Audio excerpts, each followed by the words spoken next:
I'm sure I'm going to get asked about this here in a second, so I'll address it on the front end.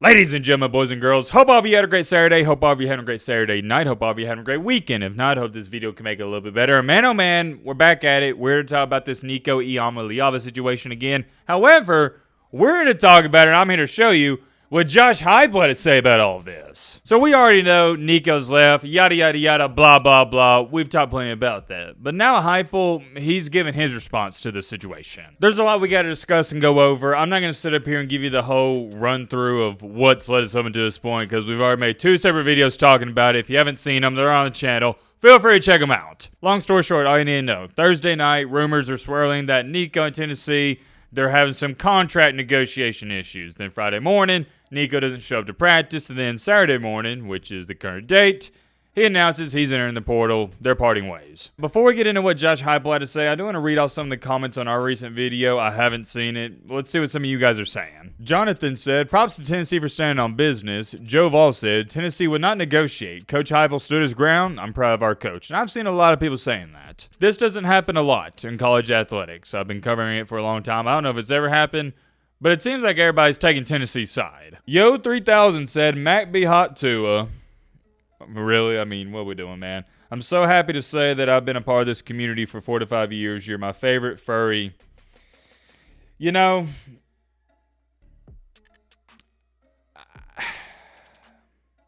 I'm like a father that's disappointed in their kid. I'm not mad. I'm just disappointed.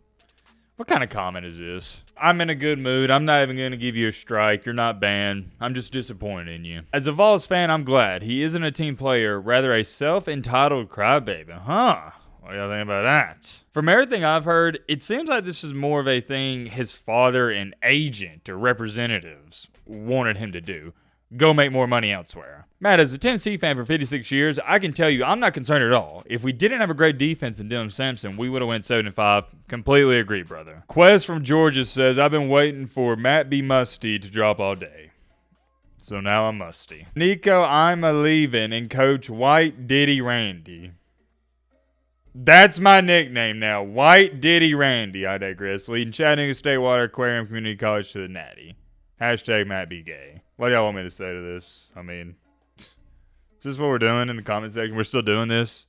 Thought this was something that was going on like 8 months ago. After I show you what Josh Heupel said, we'll read off more of these comments, but shout out to this one. Best college football channel legitimately. Thank you, Matt. No, thank you. Saving the rest of the comments for later. Let's get down to business. Let's see what Josh Heupel had to say. And when I say let's see what Heupel had to say, you're probably wondering, well, Matt, don't you know you're making the video? No, I don't know. I've been saying my live reaction. I got the video, I just gotta pull it up, but here's one of the quotes. At the end of the day, no one is ever bigger than the program. We move forward, get a great group, let's compete. Or my bad, it says let's go compete, but you get the point. Let's pull up the video. All right, live reaction Matt in the building. Hold on, let me get my Gatorade. Have not seen this, so yeah, let's check it out. I believe, unless I'm highly mistaken, this was after the spring game. For those of you who don't know, Tennessee had their spring game today. Today's landscape of college football is different than what it has been.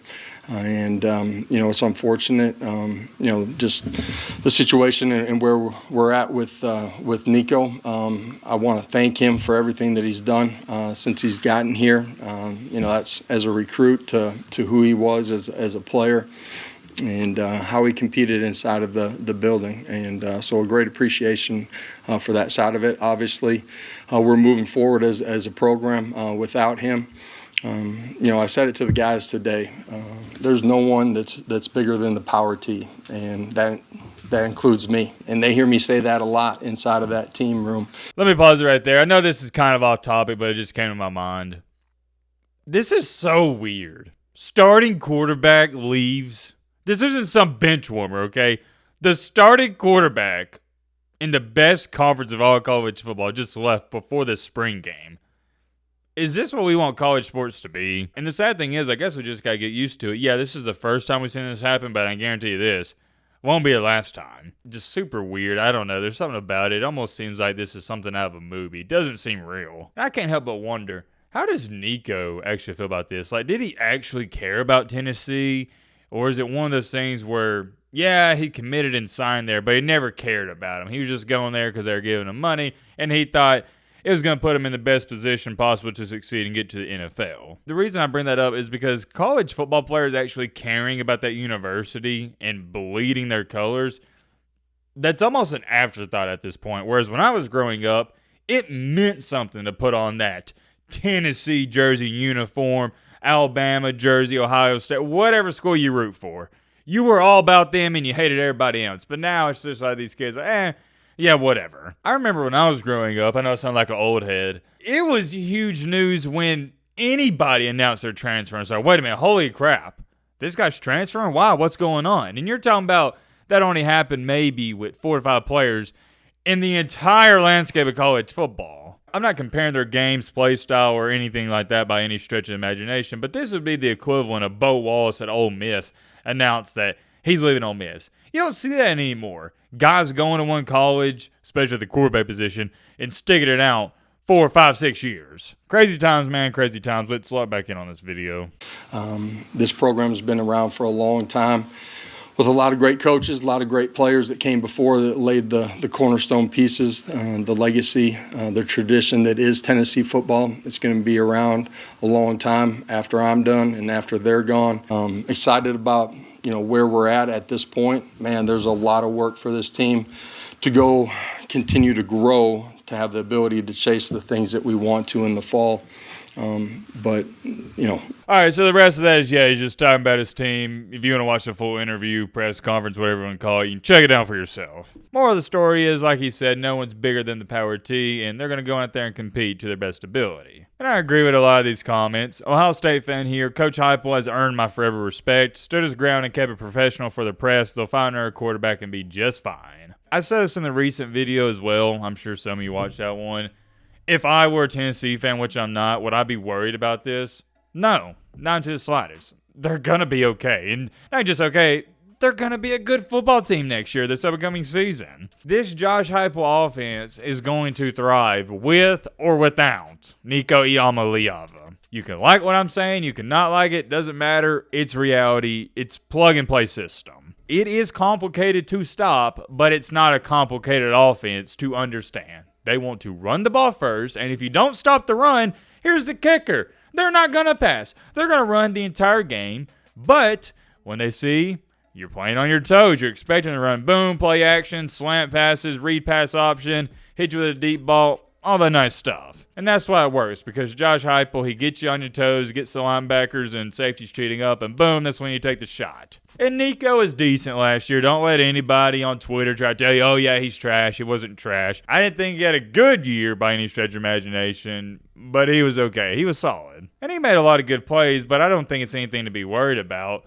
It's not like you're losing some Heisman Trophy winner. It's not like you're losing a Joe Burrow, a Bryce Young, a Cam Newton, Tim Tebow, Johnny Manziel, anything like that. Let's see what some of you are saying in our comment section. Let's go back to that. As a Vol fan, never been a Nico fan, my theory is they tried to renegotiate secretly knowing it would be a huge PR disaster if it got out, and Tennessee wasn't having it, so they leaked it. See ya. Don't let the door hit ya. Jake Mertlinger, I believe it's one of their backups, is no slouch and is pretty good. This is 100% on Nico. Dude thinks he's worth more than he actually is. His potential is worth $4 million a year, but he's playing like he's worth $400,000 a year. Yeah, I agree with that last part. Ooh, I want to address this. The entitlement for the average play is amazing. I have to disagree. I don't think it's an entitlement thing. It's more so of he's using his leverage. Do y'all know what he's pointing at? If you don't know, I'm going to enlighten you. Carson Beck getting, what did he get, like $4.5 million from Miami? That's what he's telling all these other schools, and that's what he was telling Tennessee. Well, Carson Beck got $4.5 million. I need at least 3.5 to 4. He's just using his leverage. I don't think it's an entitlement thing or anything like that. It's strictly business. I'm not saying I agree with it, but let me remind you, these are business decisions. This isn't just a player deciding where he wants to play college football at anymore. When you got money associated and we're talking about millions and millions and millions of doubloons, yeah. That's business. I'm not mad at him. Do what you got to do. I've said before, I'm going to say it again. I didn't think he was worth the $2 million. They were already paying him. So I especially don't think he's worth the $4 million. We're going to make this a short, simple, and sweet video. I'm sure this won't be the last time we talk about this. Let me know your thoughts down below. But all right.